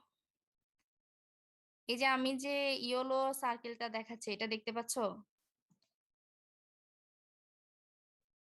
হ্যালো, আচ্ছা, এটা তো আর ক্লাস না, আমি তো কারো চেহারাও দেখতে পাচ্ছি না, তো নির্ভয়ে কথা বলবো। আর আমি তো কোনো কোশ্চেন করি নাই যে ভুল হইলে বিশাল কিছু একটা হবে। এইখানে দেখো, ডাইকট প্ল্যান্টে যে এরকম ছড়ানো থাকে আর কি, সরি মানে অর্গানাইজড থাকে, যার জন্য ধরো যে জাইলেম এবং ফ্লোয়েমের কন্ডাক্টটা সুন্দর মতো ম্যাচ করবে, ঠিক আছে? এখন দেখাই হচ্ছে ইয়েতে মনোকট। মনোকটে কিভাবে থাকে? এটা একটা খুব সুন্দর টেকনিক্যাল একটা কোশ্চেন, যে হলো আম, কেন একবীজপত্রী উদ্ভিদে হচ্ছে, এই যে দেখো, ওনারা এই যে এরকম ছড়ানো ছিটানো থাকে আর কি, তারা কোনটা দেখাইলে ভালো হয়?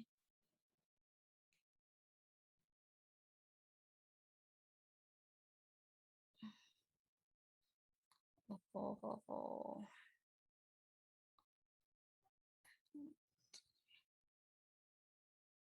ক্লিয়ার। আচ্ছা, এই যে দেখো, এইখানে যে মনোকটে যেরকম মানে কোনো নির্দিষ্ট প্যাটার্ন থাকে না, বুঝছো, স্ক্যাটার থাকে, যার জন্য যখন আর কি হচ্ছে তোমার ইয়ে করা হয়, গ্রাফটিং করা হয়, তখন হলো তাদের মধ্যে ওই যে ম্যাচ হয় না ঠিক মতো। ক্যাম্বিয়াল কন্টাক্ট হলেও সেটা প্রপার ম্যাচ হয় না, ম্যাচ না হওয়ার কারণে কি, ওই যে পানির লাইনের যে এক্সাম্পল দিলাম, যে পানির পাইপে যদি ঠিক মতো জোড়াটা না হয়, মানে একদম পানির পাইপটা কেনার সময় যদি আমরা জোড়া দিতে চাই, তাহলে কি করি, সেম ডায়ামিটার কিনবো না? তো সেখানে যদি ডায়ামিটার কম বেশি হয়, লোকেশন আঁকাবাঁকা হয়, তাহলে কিন্তু ঠিক মতো হবে না। তো অনেকটা হলো যে এই কারণে, যে মনোকটে হচ্ছে ক্যাম্বিয়ামে জাইলেম ফ্লোয়েম গুলো হলো স্ক্যাটার্ড বা বিচ্ছিন্ন অবস্থায় থাকে, যার জন্য হলো গ্রাফটিং করলে ওটা সাকসেসফুল হবে না। কিন্তু ডাইকটে হচ্ছে ওয়েল অর্গানাইজড সুন্দর মতো থাকে, যার জন্য হলো ডাইকটে হচ্ছে গ্রাফটিং করলে সেটা আর কি তোমার সুন্দর মতো সেট হয়। তিনটা পার্থক্য শিখবা, বুঝছো? এয়ার লেয়ারিং এর সাথে স্টেম কাটিং এর পার্থক্য শিখবা, স্টেম কাটিং এর সাথে গ্রাফটিং এর পার্থক্য শিখবা, আর গ্রাফটিং এর সঙ্গে বাডিং এর পার্থক্য শিখবা। কোনো না কোনো গ্রুপে এটা শর্ট কোশ্চেন হিসেবে চলে আসবে। তোমাদের তিনটা গ্রুপের মধ্যে কোনো না কোনো গ্রুপে দেখবা যে এই তিনটা পার্থক্যের মধ্যে যে কোনো একটা পরীক্ষায় এসে গেছে, ফাইনাল এবং লাস্ট টেস্ট দুই জায়গায়, এবং ভাইবাতেও জিজ্ঞাসা করবে। এই জন্য এগুলো একটু শিখে ম্যাডাম নিও। আমি ম্যাডাম একটু শুরুতে আরেকবার বললে ভালো হয়, এয়ার লেয়ারিং আর আরেকবার স্টেম কাটিং, একটু। এয়ার লেয়ারিং এর সাথে স্টেম কাটিং, স্টেম কাটিং এর সঙ্গে গ্রাফটিং, গ্রাফটিং এর সঙ্গে বাটিং, এই পার্থক্যগুলা সুন্দর করে শিখে নিও। এটা দেখবা যে ভাইবাতেও জিজ্ঞাসা করবে, এন্ড হলো তোমার ইয়া হবে, শর্ট কোশ্চেন আসবে, কারণ হলো তোমাদের সিলেবাস এত ছোট যে হচ্ছে মানে কোশ্চেন করার মতো টপিক খুঁজে পাওয়া যায় না, যার জন্য হলো অনেক সময় আমাদের থিওরি থেকে ধার নিতে হয়। কারণ গ্রুপ তো তোমরা হচ্ছে 75 জন, তো যদি প্রতি গ্রুপে 15 জন করে ফাইনাল পরীক্ষা হয় তাহলে প্রতি গ্রুপে থাকবে হচ্ছে, তাহলে তোমাদের অ্যাটলিস্ট 5টা গ্রুপে হবে, মানে 5 সেট কোশ্চেন করতে হয়। তো ভেরিয়েশন আনার জন্য অনেক সময় হলো এই টাইপের টেকনিক্যাল কোশ্চেন গুলা আসে। এটা তোমাদেরকে হচ্ছে শিখে নিতে হবে। তাহলে স্টেম কাটিং, বাডিং, গ্রাফটিং তোমাদের প্রোপাগেশন কিন্তু কমপ্লিট। প্রোপাগেশন রিলেটেড যা যা ছোট ছোট বিষয়, ছোট ছোট বেসিক জিনিসপত্র, এমন না যে খুব হাইটেক, তা না। এখন ধরো গ্রাফটিং যদি করি আমরা, হ্যাঁ, এই গ্রাফটিং যদি করি তাহলে গ্রাফট সাকসেস কিভাবে হবে, কোন কোন ফ্যাক্টরের উপরে গ্রাফটিং সাকসেস নির্ভর করে। সবার প্রথমে হলো কি তোমার হচ্ছে যে হলো ক্লোজ রিলেটেড স্পিসিস অথবা জেনাস হতে হবে। এখন গ্রাফটিং মানে হলো গাছ জোড়া লাগানো, তার মানে কি আম গাছের সঙ্গে কাঁঠাল গাছ জোড়া লাগা দেওয়া যাবে? কখনোই না। এমন হতে পারে যে ম্যাঙ্গোর হলো তোমার একটা ভালো ওয়েল নোন ভ্যারাইটি, যেমন ধরো ল্যাংড়া, আম্রপালি, এগুলো কি খুবই কমার্শিয়ালি আর কি পপুলার, টেস্টি, এই জাতের তুমি হচ্ছে ইয়ে করতে চাচ্ছ, গ্রাফটিং করতে চাচ্ছ। সেক্ষেত্রে রুটস্টক হিসেবে ওয়াইল্ড মানে হচ্ছে টক জাতের কোনো আমের গাছকে তোমরা রুটস্টক হিসেবে ব্যবহার করতে পারো। আর সায়ন হলো অলওয়েজ ডিজায়ার্ড ভ্যারাইটি, যে ভ্যারাইটিটা হচ্ছে আমরা আশা করতেছি যে হ্যাঁ এটা ভালো, এটা ইয়া। তেমনি হচ্ছে এদের এটা হলো ফার্স্ট, যে তারা হলো ক্লোজ রিলেটেড জেনাস অথবা স্পিসিস হবে আর কি, আলাদা আলাদা একদম সেপারেট ডেসপারেট কিছু হলে সেটা হবে না। তারপরে আসে তো মানে কম্প্যাটেবল হতে হবে, একটা স্পিসিসের সাথে আর একটা ইয়ার হলো কম্প্যাটেবল হতে হবে। তারপর হলো যে closeness to fit, that mean হচ্ছে এই যে ক্যাম্বিয়াল কন্টাক্ট হতে হবে। ক্যাম্বিয়াল কন্টাক্টটা যদি না হয় তাহলে কোনোভাবেই তোমার গ্রাফটিং হবে না, এবং এই জন্য পুরা মনোকট মানে একবীজপত্রী উদ্ভিদ, কোনো উদ্ভিদেই গ্রাফটিং করা যায় না। হ্যাঁ, এখন অবশ্য কিছু কিছু আহ কিছু কিছু না, জাস্ট একটাই আমি নিউজে দেখছি, সেটা হলো তোমার হাওর অঞ্চলে যে লোকাল যে ধান আছে, হ্যাঁ, ওইখানে নাকি গ্রাফটিং করা যায়। তাও এটা এক্সেপশনাল একটা জিনিস, এটা এখনো জেনারেলাইজ না, খুবই এক্সেপশনাল। তো এই যদি জেনারেল যেটা, সেটা হলো গ্রাফটিং হলো দ্বিবীজপত্রী উদ্ভিদের মধ্যে সীমাবদ্ধ, এটার কারণও কিন্তু আমি বলে দিলাম। আর দেন হলো তোমার স্কিল, যে গ্রাফটিং করবে তার স্কিলের উপর, এবং নাইফ, শার্প নাইফ, এটা খুবই একটা ইম্পর্টেন্ট বিষয়। কারণ যদি নাইফ শার্প না হয়, তোমার কাটটা যদি এবড়ো থেবড়ো হয় অথবা ব্রুইজিং মানে ঘষা মাজা হয়, ঠিক মতো কাটো নাই, তখন কি হবে, উপরে একদম সবার উপরের লেয়ারের যে টিস্যু সেগুলো ডেড হয়ে যাবে। আর ডেড টিস্যু যখন দুইটা প্ল্যান্টের মাঝখানে থাকবে, তখন তাদের মধ্যে কোনোভাবেই ক্যাম্বিয়াল কন্টাক্ট হবে না, এবং ক্যাম্বিয়াল কন্টাক্ট না হলে জাইলেম ফ্লোয়েমের ডেভেলপমেন্ট হবে না, এবং সেটা কোনোভাবেই সাকসেসফুল হবে না। এই জন্য সাকসেসফুল গ্রাফটিং এর জন্য কি কি দরকার, মানে কন্ডিশনস ফর সাকসেসফুল গ্রাফটিং, এটাও তোমাদের জানতে হবে আর কি, বুঝছো? আর বাডিং এটা তো বলেই দিলাম যে বাডিং এ হচ্ছে সবসময় একটা সিঙ্গেল নোড বা সিঙ্গেল সিঙ্গেল বাড ইউজ করা হয়, পিচ অফ বার্কের সাথে। আর মেইনলি টি বাডিংটা করা হয় হচ্ছে রোজে, স্পেশালি হাইব্রিড রোজ যেগুলো, সেখানে আর কি হাইব্রিড রোজের জন্য হচ্ছে টি বাডিংটা করা হয়। এখন বাডিং এর ক্ষেত্রে একটা বিশাল উপকারিতা হচ্ছে, ধরো একটা শাখায় যদি 15টা বাড থাকে, তুমি 15টা প্ল্যান্ট পাবা, হোয়ারাস ওই শাখা থেকে 2টা 3টার বেশি সায়ন হইতো না, গ্রাফটিং করতে গেলে হয়তো 2-3টা গাছ হইতো, আর সেখানে হলো তোমার বাডিং করলে হচ্ছে 15টা 12টা গাছ পাওয়া যাবে। কিন্তু গ্রাফটিংটার চেয়ে আবার বাডিং এর জন্য আবার টেকনিক্যাল স্কিল বেশি দরকার হয়, ঠিক আছে? আবার গ্রাফটিং এর সঙ্গে যদি স্টেম কাটিং এর পার্থক্য বলি, স্টেম কাটিং খুবই ইজি, এখানে রুট স্টক সায়নের কোনো ঝামেলাই নেই, শুধু মাদার প্ল্যান্ট থেকে নিয়ে আসবা, স্পেসিফিক কাট দিয়ে প্ল্যান্টিং করে দিবা। কিন্তু আবার হচ্ছে সাকসেস রেট আবার হচ্ছে গ্রাফটিং এ বেশি হয়, বা গাছের কোয়ালিটি গ্রাফটিং এ বেশি হয়, কারণ এখানে ইন্ডিভিজুয়াল রুট সিস্টেম থাকে। রুট স্টক কি রুট সিস্টেম সাপ্লাই দেয়, কিন্তু স্টেম কাটিং এ কিন্তু কোনো রুট স্টক থাকে না, ওইখানে জাস্ট হচ্ছে তোমার ওই যে গুচ্ছ মূল তৈরি হয়, এখানে কোনো প্রধান মূল তৈরি থাকে না, প্রধান মূল তো হওয়ার সুযোগই নাই, কারণ এখানে আমরা হচ্ছে গাছের মানে ব্রাঞ্চ শুধু হচ্ছে কেটে কেটে লাগাই দিচ্ছি। এখানে জাস্ট হচ্ছে ফাইব্রাস রুট তৈরি হবে। ফাইব্রাস রুট তৈরি হওয়া মানে গাছটা একটু উইক হওয়া, মানে হচ্ছে তোমার যেহেতু ফাইব্রাস রুট হচ্ছে মাটির গভীর পর্যন্ত যেতে পারে না, এই জন্য প্ল্যান্টকে আসলে ওইভাবে করে মানে প্রপার মেকানিক্যাল সাপোর্ট দিতে পারে না, সেই ক্ষেত্রে হচ্ছে এটা একটা প্রবলেম। এখন আসো এয়ার লেয়ারিং আর স্টেম কাটিং। এয়ার লেয়ারিং অবশ্যই স্টেম কাটিং এর চেয়ে কঠিন, এবং ওই যে একটা শাখা থেকে 2-3টা স্টেম কাটিং হতে পারে, কিন্তু এয়ার লেয়ারিং একটাই হবে।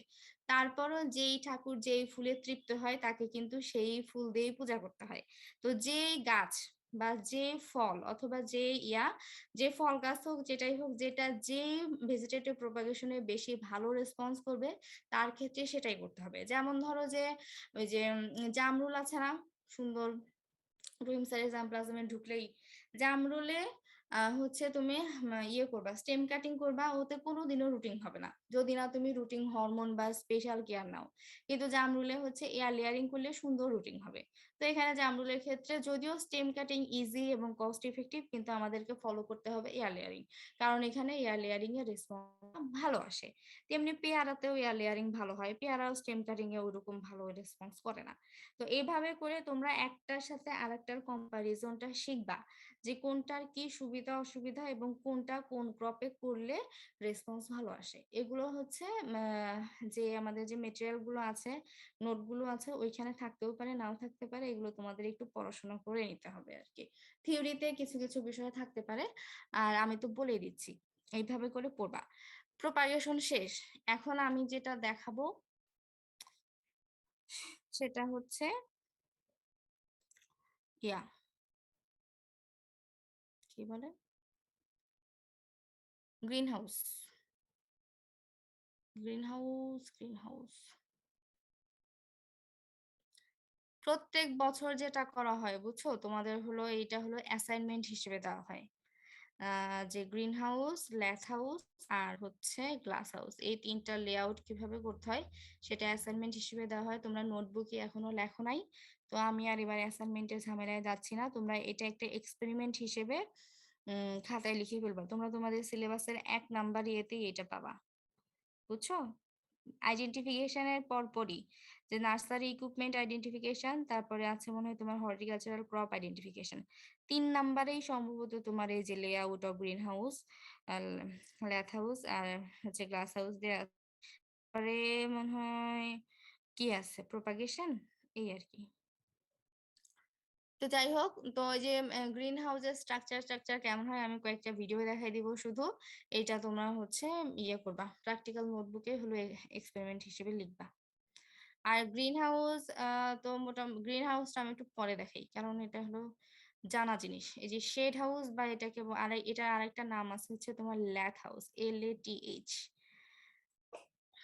এইটা হলো মেইনলি হলো তোমার প্রখর সূর্যের আলো থেকে হচ্ছে গাছকে বাঁচানোর জন্য একটা স্ট্রাকচার।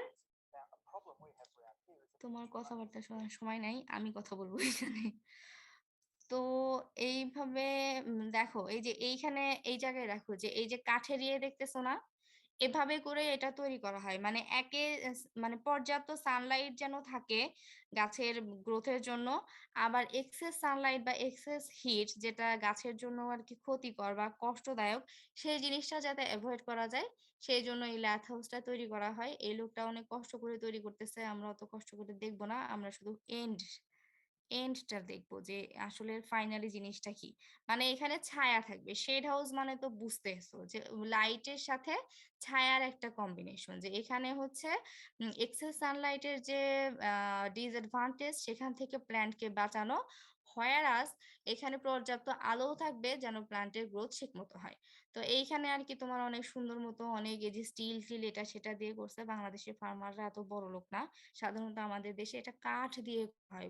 কোনো যে বড় যে কমার্শিয়াল নার্সারি গুলা থাকে সেইখানে এই স্ট্রাকচারটা বেশি চোখে পড়ে আর কি। তারা ধরো যে অর্কিড, এটা কিন্তু অর্কিড খুব প্রাইসি একটা প্ল্যান্ট। তো যেগুলো তোমার একটু যেরকম দাম বেশি বা একটু এক্সক্লুসিভ কালেকশন, যেগুলো এরকম দরকার হয়, মানে স্পেশাল কেয়ার লাগে, সেই সব গাছগুলো হলো এরকম ল্যাথ হাউসে রাখা হয়। ল্যাথ হাউস মানে হচ্ছে শেড হাউস, মানে এখানে শেডের ব্যবস্থা থাকবে। আর এখানে কি দেয়া আছে এটা, ও এখানে আবার ল্যাথ হাউসকে সুন্দর মতো ডেকোরেশন করছে, এটাও আমি পুরোটা দেখাবো না। এখানে লাইট টাইট সুন্দর মতো ইনস্টল করছে। বাইরের দেশে মানুষ তো প্রচুর টাকা পয়সা, তাদের তাদের শখের অনেক দাম, তারা তাদের শখ মেটানোর জন্য এগুলো করে আর কি। এই যে দেখো আমার বাসায় নেটের কি অবস্থা, ও মা গো, এই যে আসছে, এই যে এসে এইভাবে করে ডেকোরেট করছে আর কি, এটাই। কিন্তু এই যে এটা আবার কাঠ দিয়ে বানানো, ব্যাথ হাউসটা। আচ্ছা, এখন আসলে হলো গ্লাস হাউস।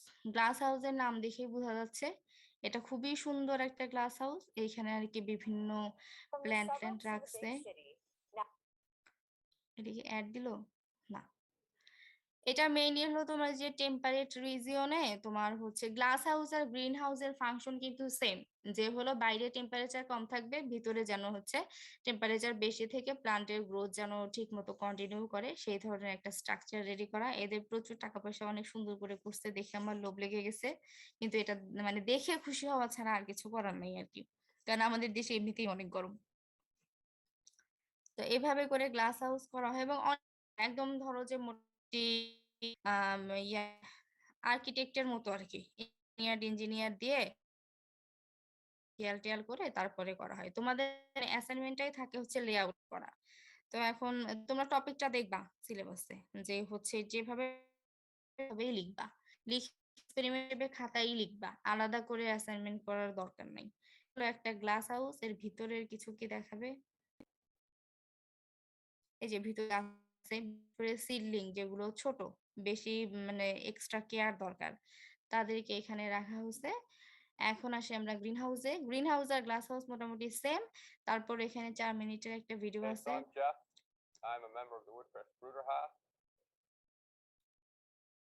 এই দেখো এখানে বিভিন্ন ধরনের চারা গাছ তারা টেক কেয়ার করতেছে গ্রিন হাউসের মধ্যে, যেহেতু বাইরে টেম্পারেচার অনেক কম। বাইরের দেশে কিন্তু ভেজিটেবল এবং ফ্রুটস এর দাম অনেক বেশি, কারণ এইভাবে আর্টিফিশিয়াল স্ট্রাকচারের মধ্যে কাল্টিভেট করা হয়, তো তখন মানে কস্টিংটা বেড়ে যায়, যার জন্য এদের প্রাইসিংটাও বেশি হয় আর কি।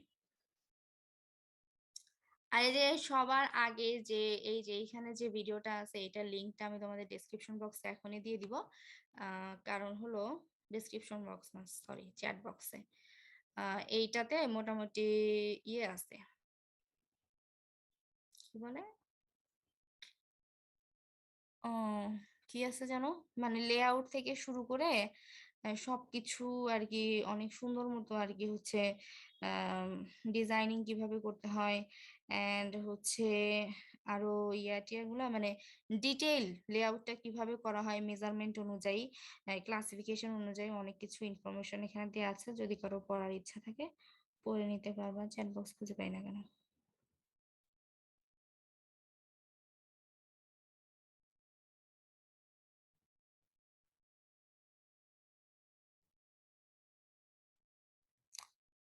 আচ্ছা শোনো, আমি দিয়ে দিচ্ছি, তোমরা হচ্ছে ইয়ে করো, যদি কারো কিছু বুঝতে অসুবিধা থাকে তাইলে আর কি হচ্ছে আমাকে জানাও, আদারওয়াইজ হচ্ছে আমি ক্লাস মনে হয় শেষ করে দিব।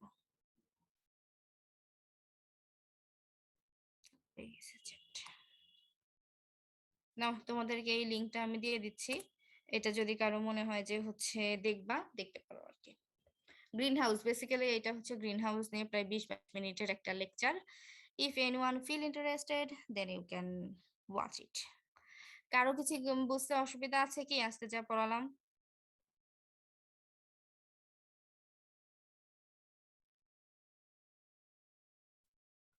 আমি কি ভূতেদের ক্লাস নিচ্ছি? কেউ কোনো কথা বলতেছো না কেন?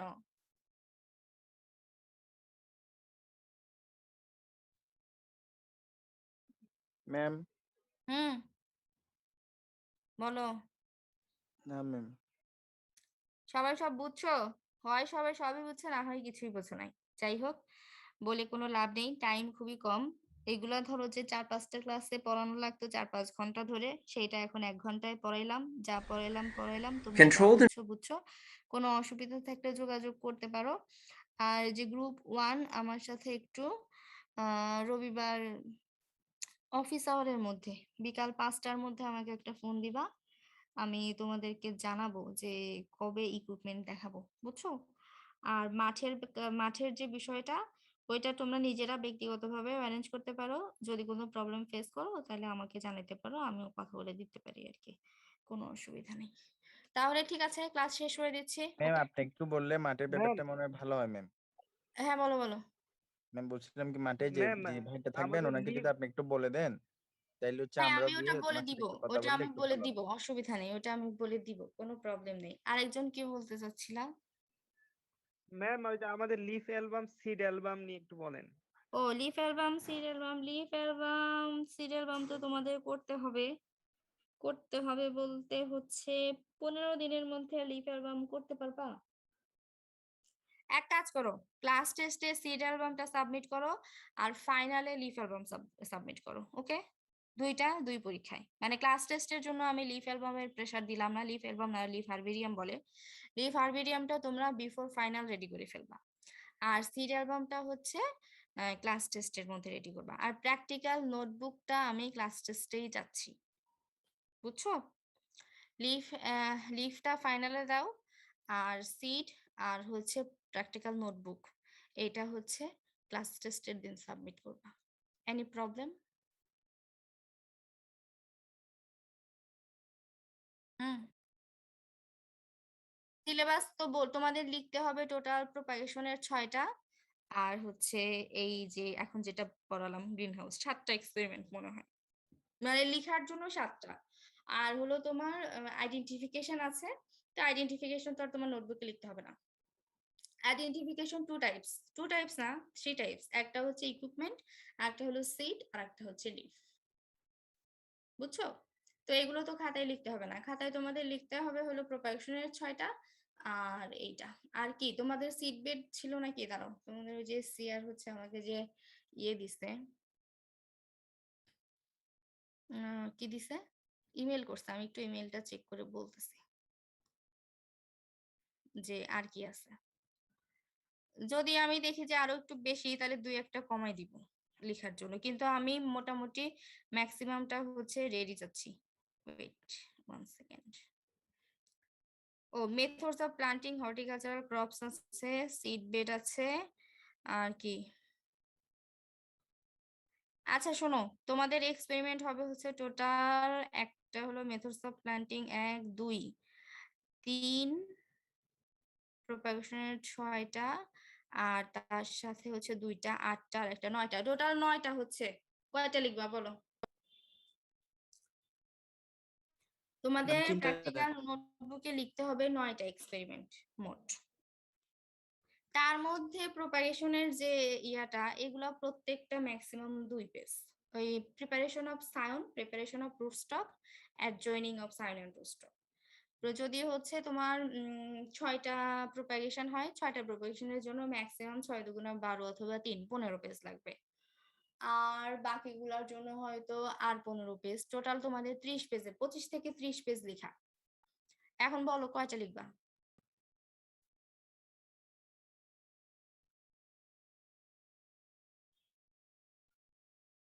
বলো বলো বলো। 7টা দেন ম্যাম।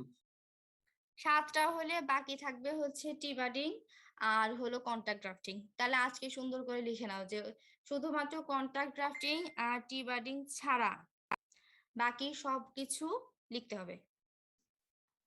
Got ম্যাডাম আর it? একটু কমাই দিলে ভালো হয় ম্যাডাম। আরো 5টা কমাই দিলে দিয়ে, ভালো। আরো কমানো কেন? বলো যে ম্যাডাম আমাদেরকে একটু লিখে দেন, আপনি লিখে দেন, পরীক্ষা তো ম্যাম আপনি 5টা দিলে ভালো হয় ম্যাম। 5টা দিলে একটু ভালো হয়, আরো অনেক লেখা আছে তো ম্যাডাম। তোমাদের প্র্যাকটিক্যাল কয়টা মোট সাবজেক্ট? একটা। তোমাদের প্র্যাকটিক্যাল একটু বেশি। আচ্ছা ঠিক আছে, তাইলে হচ্ছে ইয়ে করবা, 3টা গ্রাফটিং আর টি বাডিং, এই 4টা বাদ দিয়ে হলো এয়ার লেয়ারিং পর্যন্ত লিখবা। ওকে, এখন বুঝছো আমার কথা? জি ম্যাডাম। জি মোট ম্যাম। কথা গ্রাফটিং আর বাডিং ছাড়া সিলেবাসে যা আছে আর সব লিখবা, ঠিক আছে? জি ম্যাম। হুম, জি ম্যাম। এখন শোনো, আমি আর একটা কথা বলি, তোমাদের কি করলাম, আমি হারবেরিয়ামটা বললাম ফাইনালে দিতে, তাই না?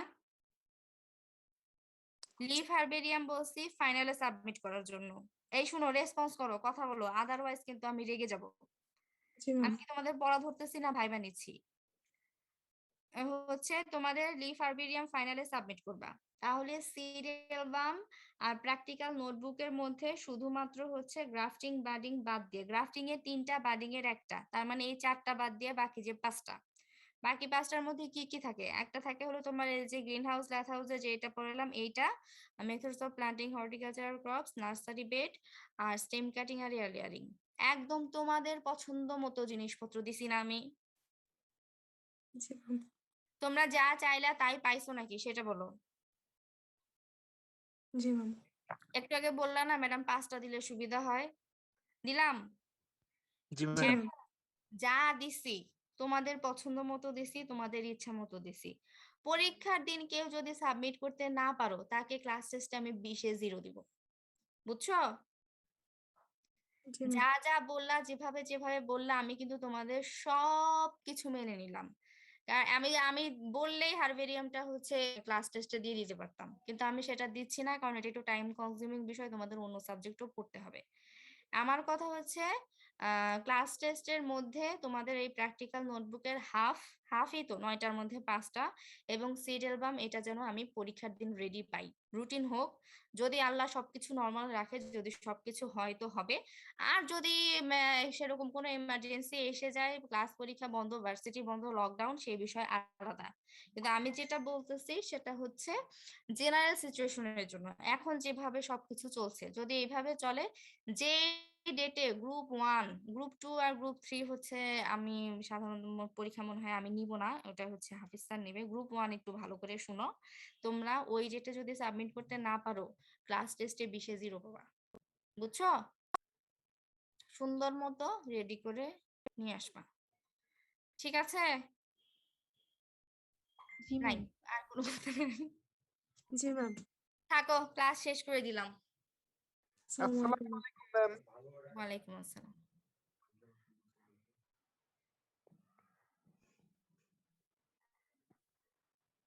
আহা।